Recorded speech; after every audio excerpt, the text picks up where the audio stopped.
Welcome back to Fishing the 262. This is going to be episode 2 of our deep dive into custom making bass jigs. A lot of the things from episode 1 are going to carry over, so we'll go through this one a little bit quicker, but you are going to need a few different items because this is going to be a little different process than we used the first time around. The one thing that won't change is the way that we painted. We are going to continue to use the Stardust because at this point in our journey, we have not purchased a toaster oven to bake traditional powder coats. As we move along, we're going to talk about places to buy. We're going to talk about exactly what you need. We're going to build a jig, and then at the very end, we'll break down startup costs, and then we'll also break down a per jig cost for you guys here. So let's just jump into this thing. Where are we going to buy these supplies? I like fishingskirts.com for the most part. They are pretty much a one-stop shop for me. There are some other good outlets, though, that you'll want to consider. Lure Parts Online is a good option. Barlow's Tackle is a good option. If you want to make living rubber jigs, we can talk about that in an episode. That may be a 5th bonus episode now that I think about it, because I think living rubber is something that we need to talk about. But for the purposes of this video, everything you're going to need would be available at fishingskirts.com for the most part. So what exactly are we going to need? We're going to need the same heat source that we used in the last video, so that's going to be the Harbor Freight heat gun. You're going to need a skirt making tool for this. This is going to allow you to make a little bit more customized skirt because you're not going to be buying the pre-mades for this version of the jig. You are going to need a package of either O-rings or rubber bands. These are the thin O-rings from Fishing Skirts. I like those. They give you a nice flare on the jig. The rubber bands are nice, though, if you're a guy that wants to use a rattle, because you can clip a rattle into those rubber bands that they sell. You are going to need some tabs. There are a couple of different ways to buy tabs from Fishing Skirts. You can buy them like this in a 10-pack, or you can buy them like this in a pack of 100. The more you buy, the more you save.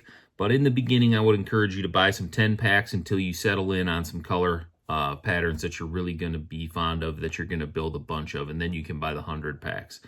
You are going to need your can of Stardust paint like we talked about in the first episode. You're going to need your weed guards like we discussed in the first episode, and you're going to need some super glue. And again, those Teflon pins, those are strictly optional, but I would strongly encourage you to get some of those.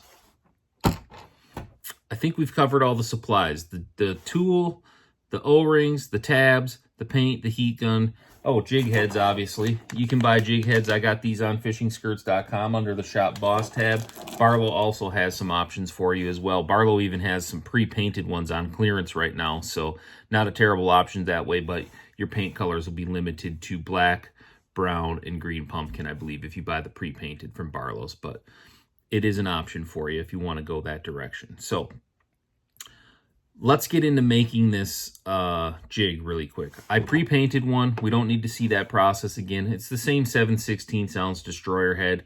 This is the chocolate brown paint that we talked about in the first video. And we're going to make basically a PB&J. So we're going to use a strand of the PB&J barbed wire. We are going to use a strand of, this is just called brown speckle. And then just for a little color pop, I'm going to throw in a few strands of June bug. This is a zoom color, so if you want to buy this color, you'll find this one at Barlow's Tackle under the zoom colors. I have cut all my tabs in half ahead of time and loaded them onto the tool. I like to cut them in half because I can layer them the way that I want to, and you're going to end up with a tool. Oh, my purple just fell out of there, so we're going to have to relayer all these. That's unfortunate. Everything goes according to plan until you turn the camera on. All right, so this is a good opportunity to talk about how we're going to layer this. So I'm going to go down with a half a tab, I should say, of the barbed wire PB&J. I'm going to go down with a half tab of the brown speckle. In between that, we're going to go, that's about maybe a quarter tab. That's probably 5 or 6 strands of the June bug. And then we're going to reverse our order here. We're going to go back to the brown speckle. And then we're going to finish on top with the last half tab of barbed wire. So what you're going to want to do is you're going to want to get all these kind of centered on your hook. Like so.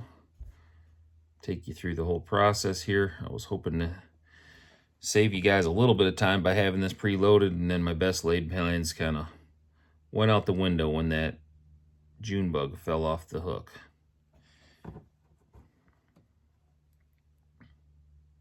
And I want to get that hook relatively centered. You guys, this does not have to be perfect, but I like to be fairly particular. So what we got here is the skirt tool is going to look like that.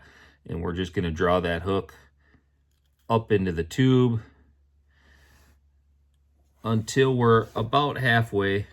You'll want one side to be maybe just slightly longer than the other, but you can see where we're at here. I preloaded that O-ring on. We're just going to push that off like we're wacky rigging a Senko. And that's on there. It pushed off the end.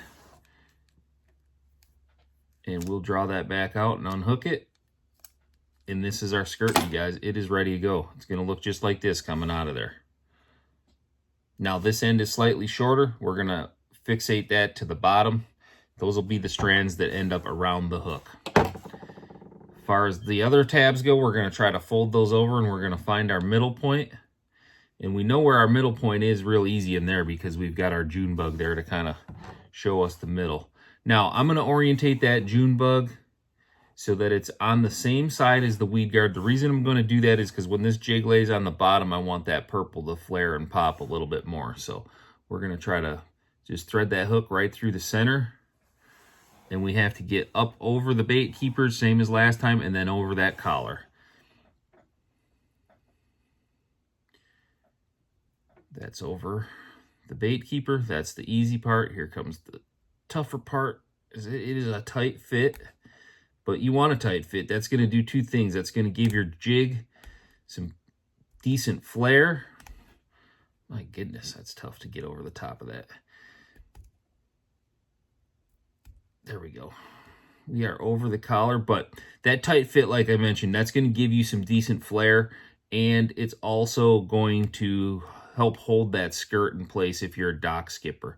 Sometimes those rubber bands aren't quite tight enough to hold the skirt in place the way we like it to. So this is what we're left with. We got to trim those tab ends now.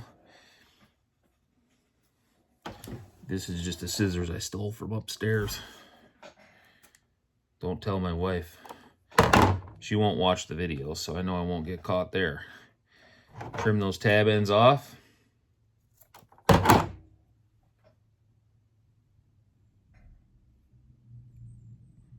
Just straighten that out just a little bit. And that's what she's going to look like right there. Now, for the purposes of this video, I will use a black weed guard. Typically, I like to match my weed guards. You do not have to do that, but just to finish this jig off today for the video, I will use a black one. I've got one handy right here.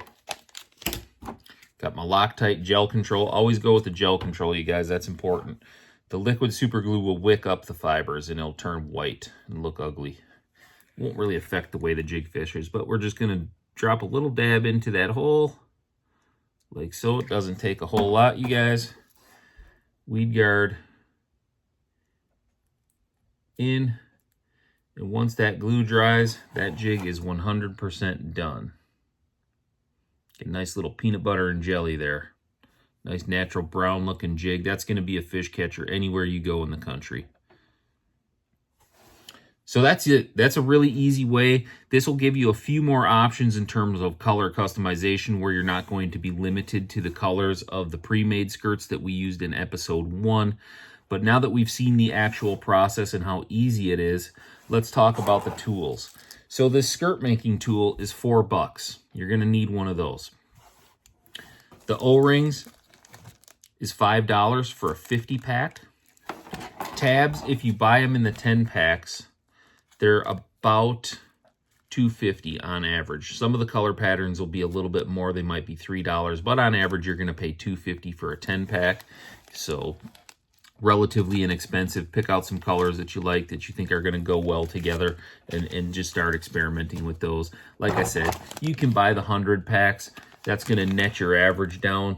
I think if you go this way, you're paying about $1/4 a tab. If you go this way, you're going to end up paying about 12.5 cents. So you will save in the long run if you buy 100, if you've got a pattern that you're going to tie a bunch of. Paint, we talked about in the last episode. Stardust is about $8 a can. The heat gun from Harbor Freight is $20. The jig heads are $7 for a 10-pack. The weed guards are $6 for a 100-pack. And then your super glue is roughly $5 at the Dollar General. And then these Teflon pins, if you choose to buy those, again, I feel really strongly you should buy these. They're worth $3.45 for the 10-pack because they are usable over and over again. So you'll have them for a long time as long as you keep track of them. So total startup cost this way is a little bit more money. In episode 1, we spent just $56.45 to get started. Now, this way around, we're going to go about $66 to get started, but again, we're going to have a lot of residual material that we can use on batches 2 and 3 of jigs if you continue forward with this. So you're going to spend about $66 to get started up going this direction. As far as a per jig cost goes, you're going to still pay that same 70 cents a jig head. The skirt, if you buy in 10 packs, is going to run you roughly 60 cents. The O-ring that we used to affix that skirt is a nickel, and the weed guards are about 6 cents a piece. All total for this jig right here, we are at $1.41, you guys. You can't hardly beat that. I don't know where you're going to get a jig that you can completely control your color schemes on for $1.41 a jig, you guys. You cannot beat this. And again, if you're just starting out, this is a great way to get a feel for whether or not you like the hobby. And just as a little bonus tip, if you wanted to wire tie this after the fact, you can just use some floral wire. This stuff is coated in green. It works just fine. It's relatively thin gauge. I don't know off the top of my head what gauge this is, but you just want a nice thin wire. You'll snip off a little piece of that, and then you can just wire tie as added security. And then if you wanted to, you could roll that O-ring right back off of there, or you could leave them both on there. But the wire tie isn't a bad idea just to help secure that skirt a little bit further. So there you have it, you guys. This is episode 2. A little more custom options here because you can buy whatever color tabs you want. You're not restricted to the pre-made tabs that Fishing Skirts has for sale. And give yourself the exact pattern that you're looking for. You know, I feel like this is a great looking jig. It's really basic. There's nothing fancy about this, but this is going to be a fish catcher. I think that June bug is going to give it just a little bit of extra pop when it's laying on the bottom. That should flare out a little bit, and that June bug will become even more visible with those green flakes in it.